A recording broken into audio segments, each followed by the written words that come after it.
The money is important. Yeah, it is. But sometimes, you know what? Your self-worth and what you think about yourself is more important than any deal out there. And sometimes you have to know when to cut the ties. Cut ties with this builder, with this client? Yep. Done. I'm going to tell you, I felt like I had a 185-pound man jump off my back.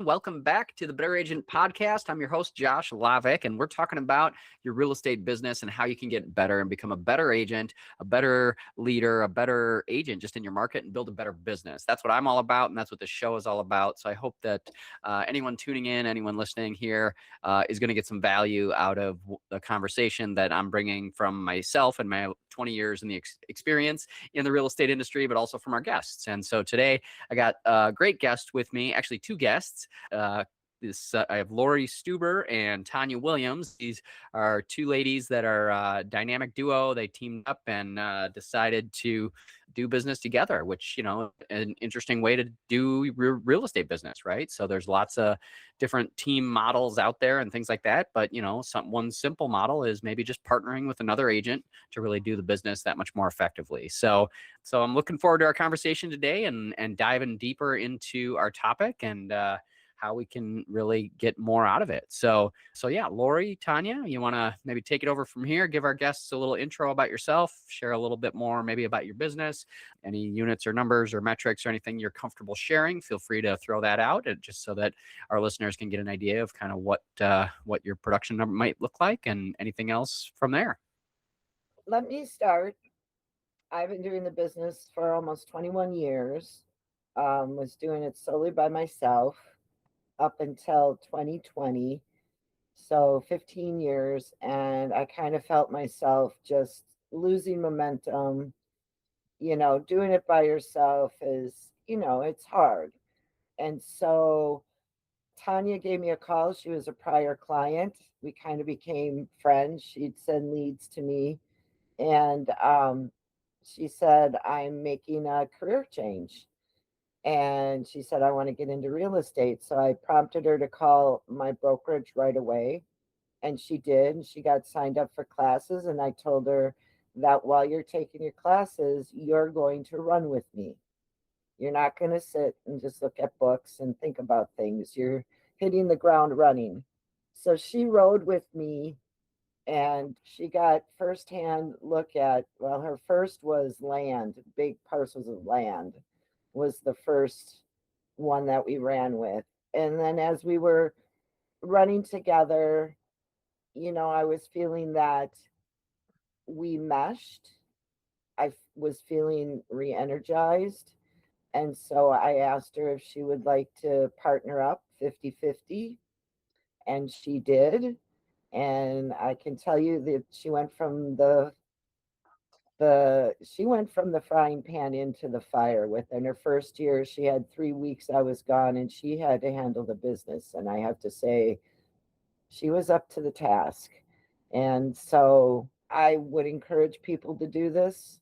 You've got her strengths are, really working. She likes to work with the people, and not that I don't, but that's her strength.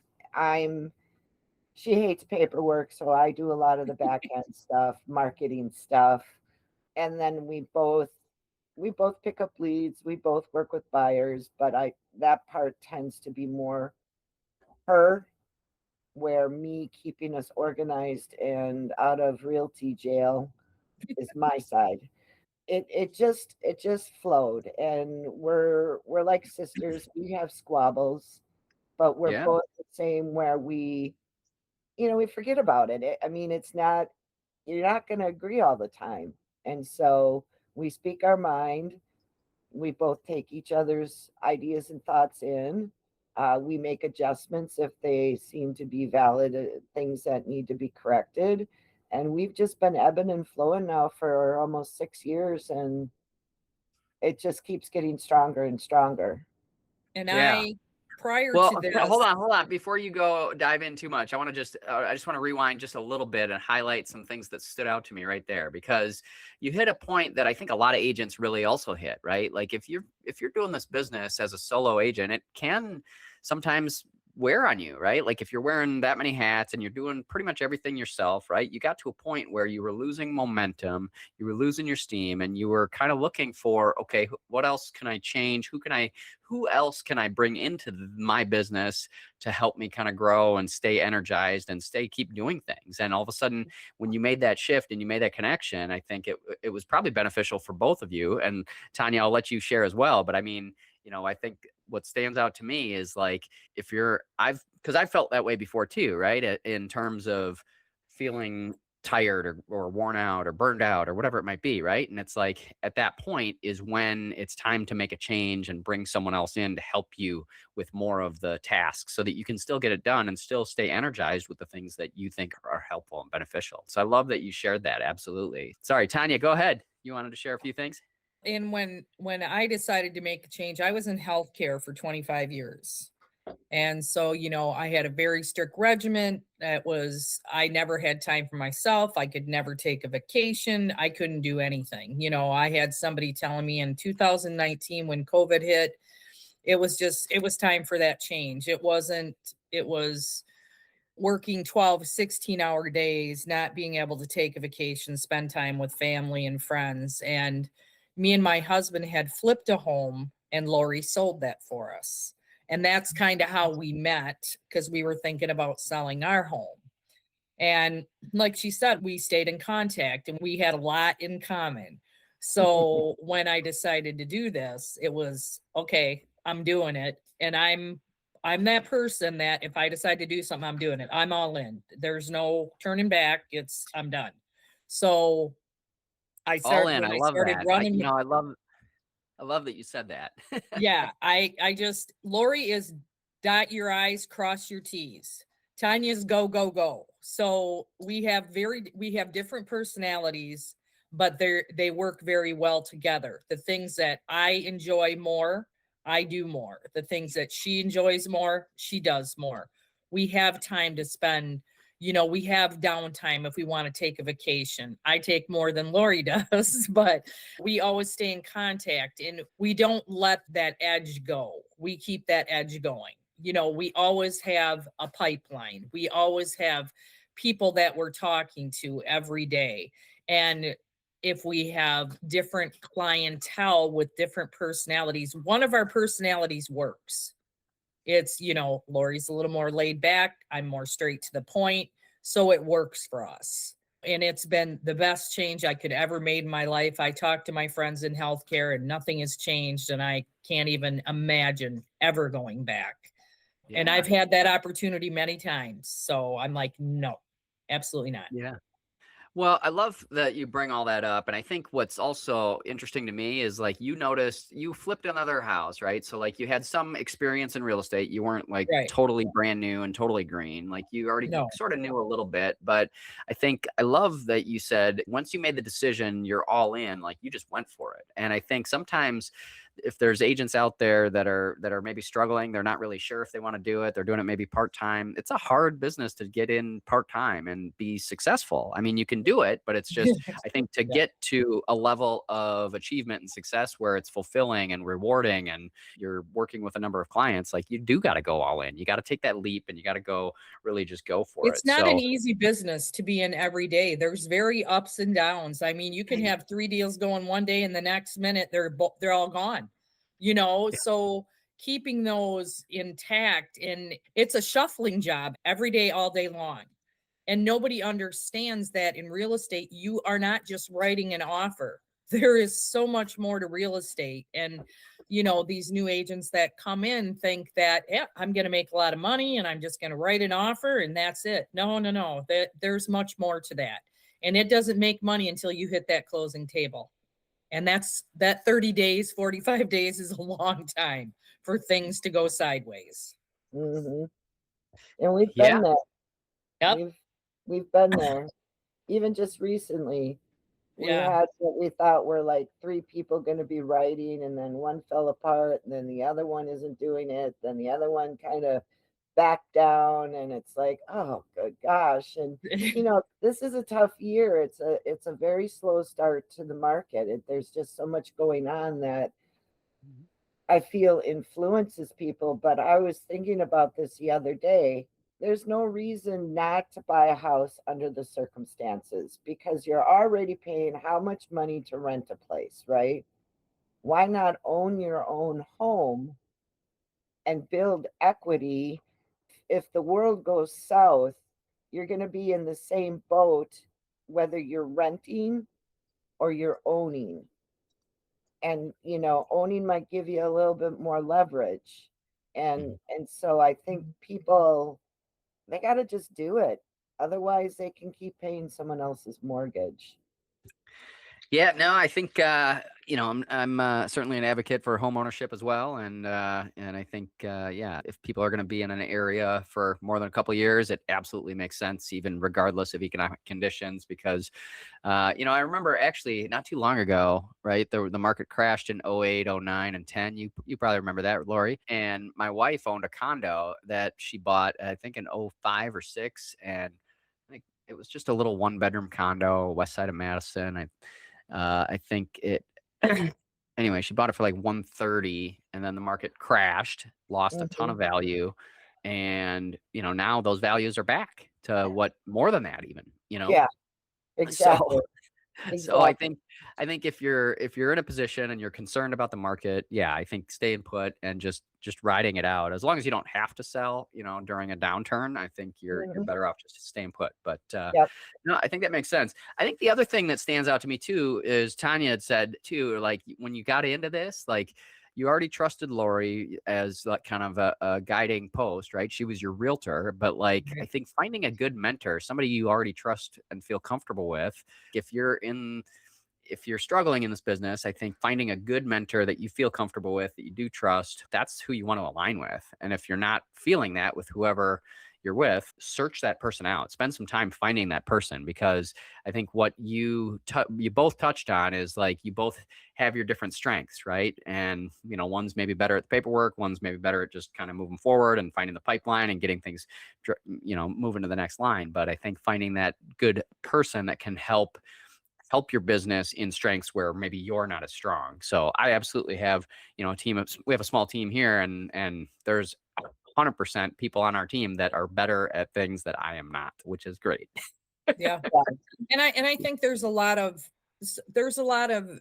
new agents out there that they don't know about the banking aspect, and to have that kind of knowledge for first-time home buyers, they don't realize that there's programs out there that they don't have to put money down. There is help out there, because a lot of people think, oh, I have to save all this money or I'll never get into a house, but yet they have the job, they have the credit score, but they don't have the money to put down. There's so many programs out there that help with that they're not aware of, that we can hook them up with. We have quite a few bankers that we work with that all work with these programs. I mean, a lot of people don't know about them and never would unless we told them, and that's kind of sad that they're sitting waiting for home ownership because of that. Life happens. And a lot of that comes on whoever they're talking to. And over the years, and Tanya's learned quickly, the way, especially for first-time home buyers, the way to go is to link up with a typically more or less a mortgage company, but there are a few banks that have in-house underwriters that can underwrite all the government loans. And that is going to be, we do a lot of push for that. We've had to work with Veterans United and US Bank and Chase, and it's extremely difficult, especially if you're doing an FHA. They have so many more layers. And though we can't make people or direct people to do it, we educate them. And some listen and some don't. And at the end of the whole deal, they're like, oh God, I should have listened to you. And a lot of new people aren't going to have that experience. There's a lot of stuff you have to experience to really make it sink in. Like I could tell Tanya, hey, this bank, that bank, or whatever. But early on, she's going to be going, whatever, she's looking to help the people. But now she sees that, yeah, and now we're very on board with trying to educate buyers. So let's So, dive into that a little bit more, right? So again, the show is kind of geared for agents, right? So if I'm an agent out there, how do I educate my buyers, or how do you educate your buyers in a way? And I know we were talking, I think, a little bit before this about different communication styles and things like that. What is it you think you do that really moves the needle in terms of how you communicate with your buyers and getting them ready and helping them understand, right? Because at the end of the day, this is a consulting business, right? We're consulting with people one-on-one. We're having these conversations, and I know, and I'll share maybe a little bit from my own experience first, and then you guys can share as well. But I know one of the things that I do a lot in with all of my client conversations is I feel like a broken record sometimes, because I do a lot of repeating and reaffirming kind of whatever they say, right? In some ways, Right. some people call it mirror and match, right? So I'm trying to Yeah. mirror what I hear them say, what I think I heard them say. And to me, it's incredibly powerful and effective to really become good at that skill of mirroring and matching, not to Yeah. be repeat verbatim exactly what they said, but like, right. sort of in a way that makes them feel heard, feel understood, feel valued, and also offer any further clarification on what you may have missed, right? Because communication is a two-way dialogue. And so you want to really make sure that your client feels heard, valued, understood, and all those kinds of things. So I mirror and think you match would be kind of definitely, one yeah. thing I've done, but yeah, what is other things maybe that you guys do that in terms of communication that has been effective? I think Tanya. when we educate ourselves, and then we can go to that client and talk to them. We listen to them. What are you looking for? What are your needs? We don't, we are very good at not. So if somebody says, okay, we have approval up to this point, and I'm like, okay, if I can find you a house for $100,000 less, are you open to that? Well, of course they are. But a lot of agents try and go for that top dollar, which we don't do. We try it. It's a tough line, but sometimes there are homes out there that we can find that are less than what they want to spend. And we have a lot of clients very happy that we're not, okay, so I'm approved up to 550. Well, we're not going to search up to 700 then. We try and stay in their parameters to make them feel comfortable. And we also tell them, okay, I know what you're approved for, but where are you comfortable? Where's your comfort level? Where's your comfort level at a payment? Where's your comfort level what you need to do to a house to make it your own? Is it just cosmetics? Is it, are you willing to take down a wall? I think knowing that person and knowing their strengths is very important with every client that we have, because that in itself, we learn. I probably know more about my clients than most agents do. I'm not going to lie, I do. But we get to a point of knowing them. That relationship that you build is really important. It's very much a relationship builder. I have to tell a little story that could have ended my career. Early on, my first broker, I was into marketing and I like to converse with people. And she was like, I just don't think you have what it takes to be a realtor. It's not a relationship base. You have to get there and you have to get it done. And that was old school. She Mm. had been in it a lot, a long time before me. And I was a little crushed, but I moved over. It was a local firm, and I moved over to a Remax office. And that year that I switched, that was 2 years in, it was a banner year. And Mm. it was like, I was like, no, I know what I'm comfortable with within myself. And I'm not like, oh yeah, just spend that money. Don't worry about it. Spend that money. Like Tanya said, I mean, we get to know our clients. We listen to them. We know when we can kind of reach out of the box for them. And a good example is I had a young couple wanted a 3-bedroom house, didn't want to go over 200,000. We couldn't find it or it was too much work. And I said, just for kicks, let's look at 2 bedrooms. It was just the 2 of them. It wasn't like they had a family at the time. And I said, this is not your forever home. We went out one day, we looked at 4 2-bedroom homes, and that day we wrote an offer on one of them. So they were kind of in their mindset, but I kind of challenged them. I said, I'm not going to make you buy it, but let's just go look. And and it worked out great. They love their house. They just bought a dog. Yeah, I love that you shared that, because, that's a tactic I've used as well, right? Like, people sometimes, I think, when they go to buy a home, that it is a discovery process even for the clients too, right? Like, they think they want a 3-bedroom, they think they want a ranch, but then they buy a 2-story or multi-unit, or, 1, 2, something, who knows, Yeah, right? And I think part right. of the discovery process is being willing to look a little bit outside that box, right? You shared on that as well. And I've experienced that as well, because I think that I think it's a hallmark of a good agent too, right? Like, if it's recognizing both what they want, but also what else might be a possibility, and then just putting out that possibility to your potential client. Hey, maybe this is worth looking at. Maybe it's not. If Mhm. at the end of the day, if they're not excited about it and they don't want to buy it, obviously they're not going to. But but I think just sometimes planting that seed of possibility can open up their minds too to what else could be out there, and, like, you know what, maybe this is a good fit, and it could be a good thing. So I love that you Yep. shared that. I mean, like I said, she's got more juggling of different buyers of different things. And sometimes what happens is, when we're looking for someone else, it's like, oh, well, maybe this would be good for Mary and Steve. And then we're sharing, because she's on the computer every morning. She's an early riser, and she's on the computer every morning looking at what's new and searching for, God, I don't know how many clients, we have that she's keeping an eye out for. They're set up, most of them are set up on a search. She'll But then you see. still got to pick up the phone, right? Like, they may get the email, but then, like, hey, guess what, Well, Lori, check out, did you see this place over on Main Street? It Yeah. looks amazing, right? I Like, think that a lot of times people don't get to their email right away. So most of our yeah. clients are set up on text. So what I do, if I find something that I think is really good for them, I text them the link. Here you go. Check this out. And that's immediate. They can look right away.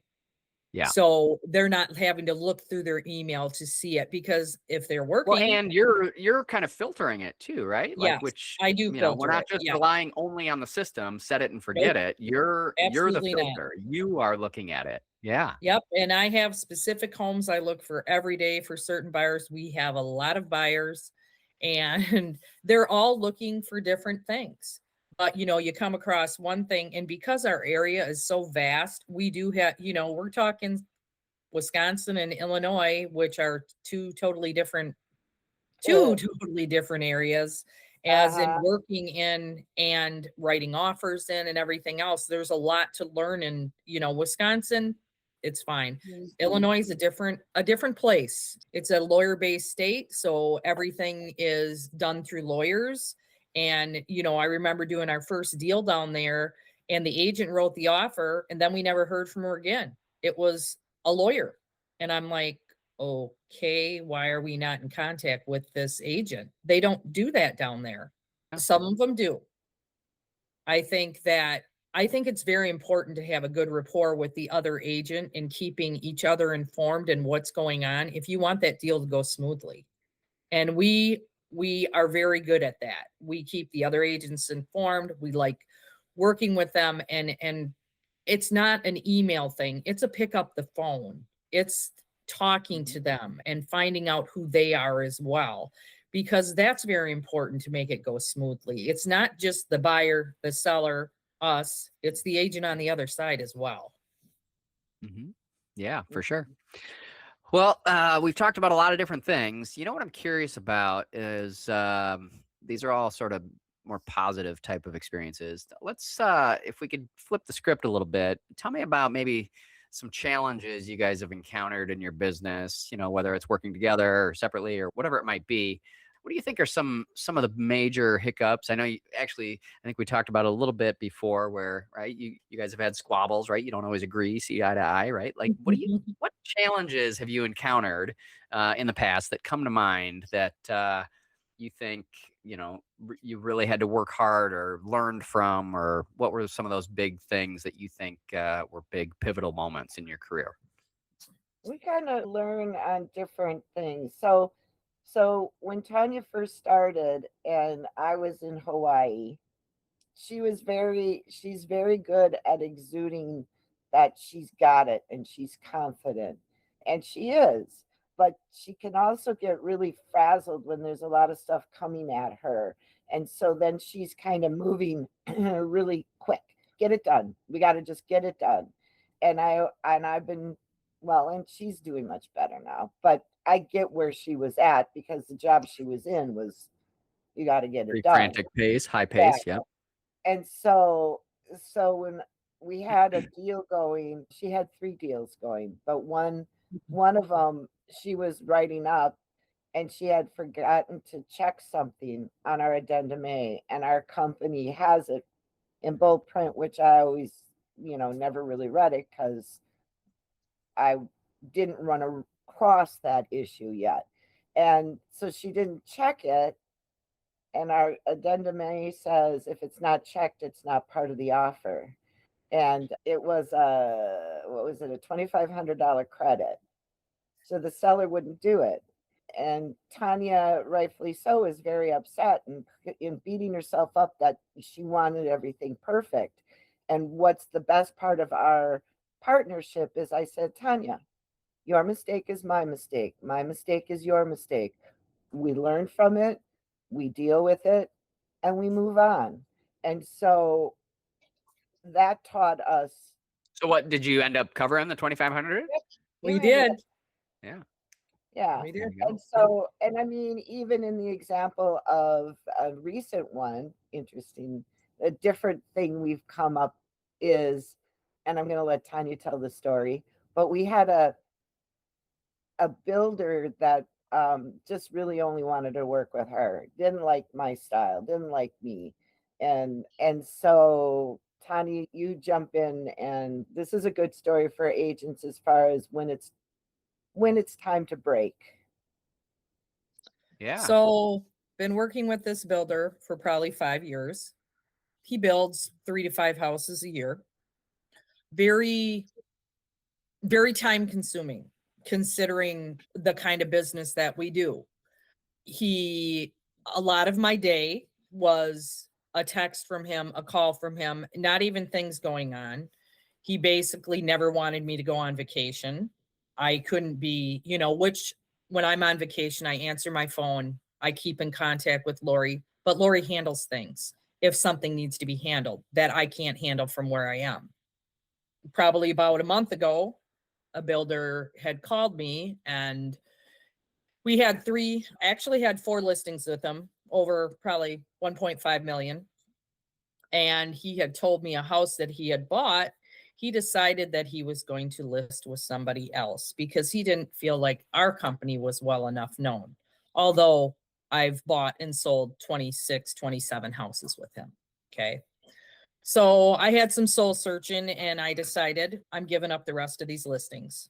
I don't want to he was a tough person to deal with. I dealt with him every day.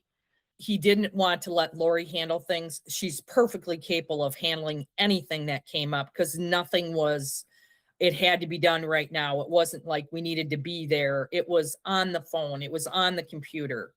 And that stringent kind of hold, yep, the money is important. Yeah, it is. But sometimes, you know what, your self-worth and what you think about yourself is more important than any deal out there. And sometimes you have to know when to cut the ties. When you have a client that is beyond any kind of trying to get them they don't listen to what you want to say. They don't listen to your ideas. This is what it is. This is how it is. That doesn't work. And it never has, and it never will. If you Yeah. aren't listening to ideas and having a compromise, a deal is always a compromise in anything, in any relationship. And giving up that was very hard for me.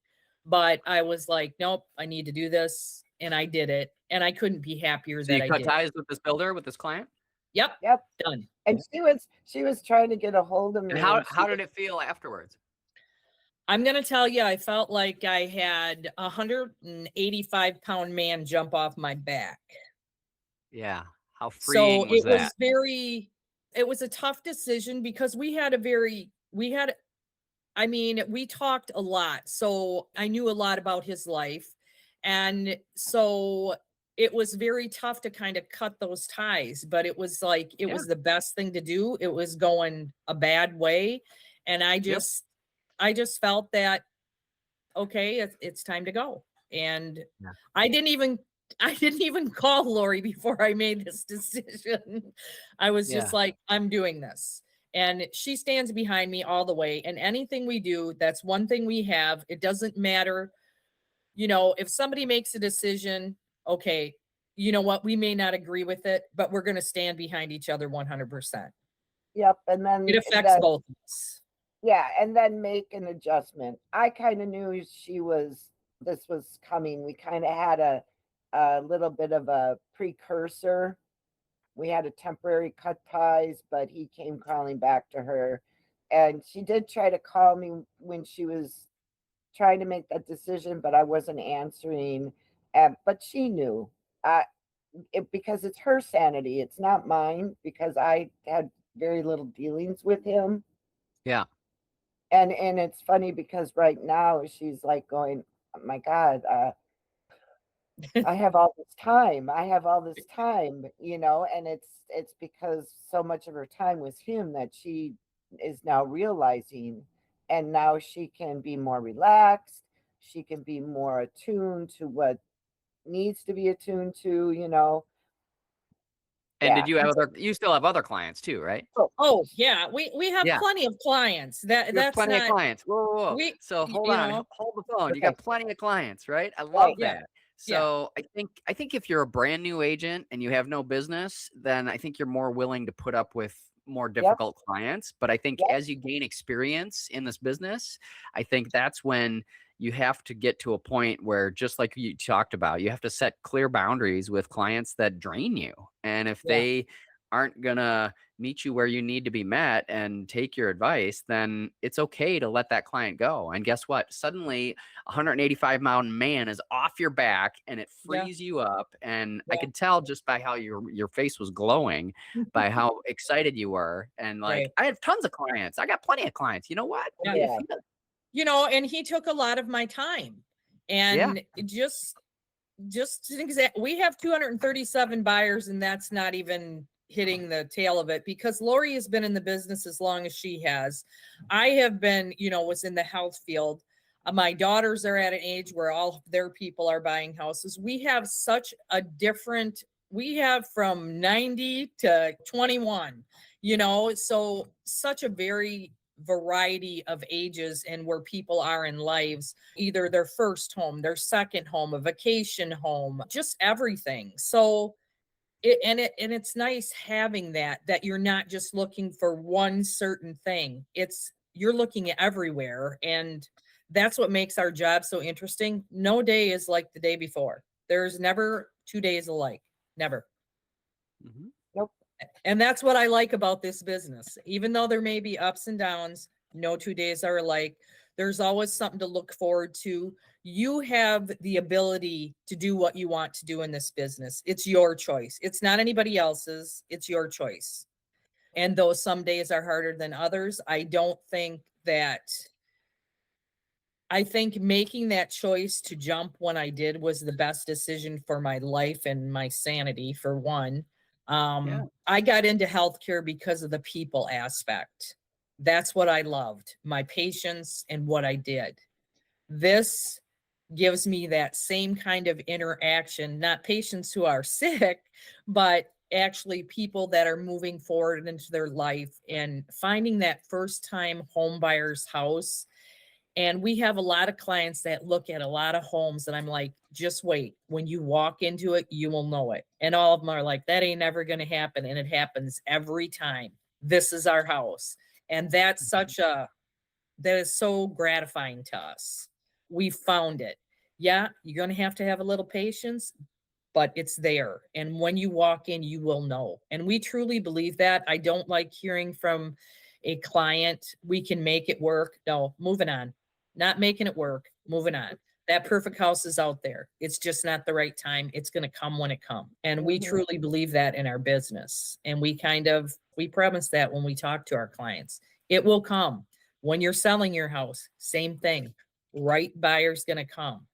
That doesn't mean you have to punch down the listing and change everything. That right buyer is there. If you price it, it's going to go. But there's certain things in a home that everybody's looking for. Everybody's different. Nobody's looking for the same thing in every home. And knowing that makes our job a lot easier and a lot easier to find that home. Yep. I concur. Well, very cool. Well, we've touched on a lot of different things, and I think I've really enjoyed this conversation. I mean, I think talking to people every day, right? You're building a pipeline in this business. Go all in if you decide to do it. Find your comfort level. If you're not find with the right mentor or at the right company, then find someone that you can align with that's going to energize you. Get rid of those clients that drain you, right? Know when to cut bait or at least set clear boundaries. Communication is super important. I mean, we've touched on so many good things. I mean, Can I add one thing? Absolutely. Agents. So with communication being our number one thing, I think agents need to be better at communicating. There's been a lot of times we have called agents, haven't received a call back within 24 hours, have sent them a text, have sent them an email, and still no reply. When you have a client that's looking at a home, you can't tell me any realtor out there doesn't have 2 minutes to send a text or make a quick call. We all know we have that time, but I think realtors, because probably, 2 years ago, you didn't even need to talk to anybody and you could sell a house. Well, we aren't in that business anymore with these new rules. There's more to our job. So I think that realtors need to know communication is key, not only with your clients, but with the other realtor involved. You have to get back to people. And I'm not saying it has to be in 2 seconds. I'm just saying within a 24-hour period, there is no reason you can't return a phone call or a text and let them know what's going on. We have had many showings where we have set up showings. We have taken our time. You're talking an hour and a half, maybe one way, the client's time driving there. And then we get a message after we see the property. Oh, it's under contract and has been for a week. Really? So you didn't feel that was an important thing to let us know that's why we use the scheduling tools we use. And I think agents have gotten really lazy at that. Yep. Yeah, for sure. Having that professional courtesy, getting back to people. I mean, we're in a communication business. Absolutely. I couldn't agree more. I mean, I think that, there's a place for email, there's a place for text, but also there's a place for picking up the phone and getting clarity on things. I know it's one of the things that I always like to do. For example, I know if I have a potential buyer interested in, say, your listing, I'm going to give you a call and find out more information about the seller situation, what's happening and what's not. And, right. I want to know a little bit more than just I want to know if there's a contract on the table. Well, of course, but I also, I want to know more than just what's in the MLS. And if the MLS isn't right, and if there is a contract on it, guess what? I'm not wasting my time. But so I think we're in a day and an age that professional courtesy and professional standards and getting back to people is table stakes. And if those agents aren't willing to do that, then I think their days are numbered, quite honestly. So, well, where do you go back to where you get customer service? When you go to a store, when you get great customer service, doesn't matter if it costs more, that's where you're going back to. Yeah. And that's how even Amazon, right? You order an Amazon package, you get notified as soon as they package it, as soon as they ship it, as soon as it arrives, right? I mean, right. Great business model. Could you run your real estate business with communication standards of Amazon? Yeah. What if you did that? Right. Would that be a differentiator? I mean, holy cow. Yeah. Well, I mean, the thing is that a lot of these agents, you know, they're doing stuff that's not servicing their sellers, in our opinion, as well as they could. If people are calling and trying to get information, if they're saying, they have a buyer who's really interested, and you're not taking 2 seconds to text and say, here's your information, or call me, or whatever, you're It's a you're putting disservice to your seller. it's a It is. disservice to your seller, and it's the whole Sure. ethical thing that you're not to put your gain over the sellers, what they're trying to achieve. But yet I see so much of that going on. It's scary. Yeah. It just No, I get it. I don't, maybe you see a little more of it because you operate in a larger market. I Right. don't go down to Illinois. I'm just in Wisconsin and mostly the Madison area. But, you know, Right. I've experienced a little bit from agents in other markets. And actually, probably one of my most challenging interactions was with the agent in Janesville anyway. But I'll leave that off the table. I won't go any further than that. But it was extremely challenging and didn't need to be. Yeah, it doesn't need to be. It doesn't Yeah. need to be as hard as it is. And communication is key. And I Yeah. think in any business, that's the truth. But Yep. I think a lot of people have gotten away from that, and they Yeah. need to, we need to get back to that. We need to communicate with other with other agents. We have a courtesy. If they ask you a question, get back to them. They're not asking because they just want to know. They have a client that's interested in. And why Yeah. wouldn't you want another offer if you have one on the table? And I'm going to tell you, we're going to write an offer different if it's on the table. But if there's not one in, we're going to write it different. It makes a difference in how we write, Mhm. Yep. For sure. So Absolutely. it is a big deal. And hopefully that will get better. I mean, we Yeah. know a lot of agents that have moved out of the business because it was so easy a couple years ago. And we had an outstanding year last year. And I don't even know how we did it all, but we did.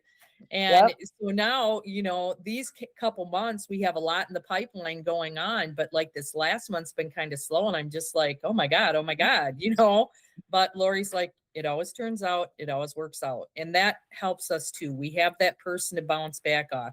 You can talk to your broker, but they don't have skin in the game like your partner does. Sure. So Yep. that makes a big difference to us. Yep. Absolutely. Yep. Very cool.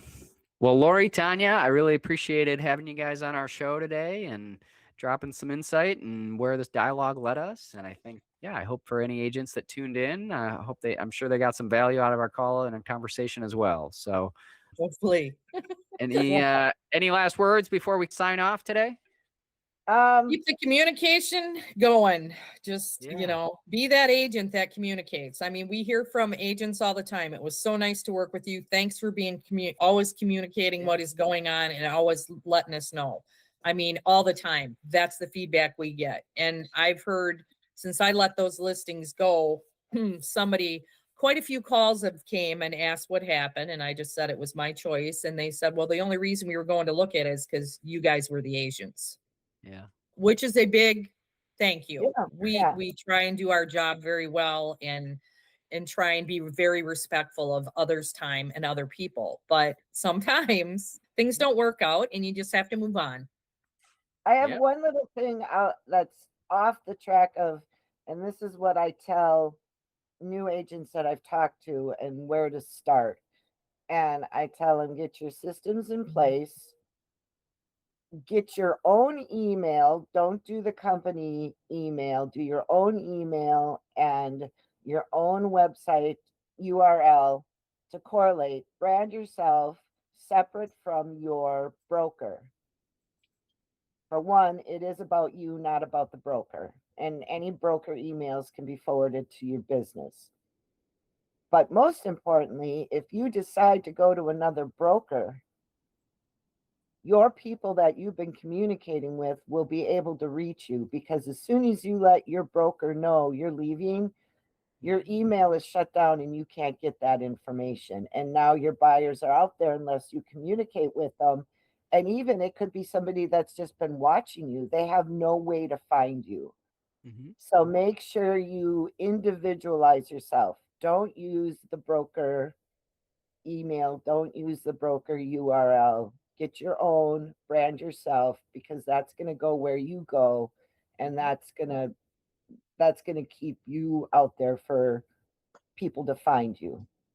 Yeah, for sure. Yep. Branding, identity, all that stuff's important. I think, at the Yep. end of the day, they are hiring you and choosing you. And so, Yep. what you can do to make them feel comfortable, I think is totally And important. So, I just have to say that's what we love about our broker. mhm, Our broker stays out of our business unless mhm, we need them. And we get to brand ourselves. All we have to do is make sure the logo's on there, but we can mhm. create our panel to whatever we want. That's us, Sure. which we did. And I think that is an amazing thing that our brokerage does for us. Mhm. Yes. They let us do our business. If we have to give up something, we don't need to ask their permission. And that's how I think it should be. I think brokerage firms should be micromanaging you, setting up goals for you, because that's not what our business is. Our business is our business. Mhm. And it's up to us to set the standard and us to set our goals and all of that stuff. It shouldn't be the broker telling us how to do our job unless we're asking for input. Yeah. Well, for Just my sure. thought. All right. That's our show for today. Tanya, Lori, I appreciate you guys coming on the show. I'm Josh Lavik, your host. This is the Better Agent Podcast. And hope you keep improving your business and getting better and better every day. I know that's what I'm going to keep focusing on as well. And hope you enjoyed our episode. Thanks so much for taking the time to For tune in having today. us. Thanks for tuning in to the Better Agent Podcast. I hope you found today's insights valuable. Don't forget to subscribe and leave a review if you enjoyed the show. Stay tuned for more tips, Q&A sessions, and sneak peeks into our 21-day challenge. To get full access of our show notes and more details on the 21-day challenge, go to abetterrealestateexperience.com. Keep striving for greatness, and I'll see you on the next episode.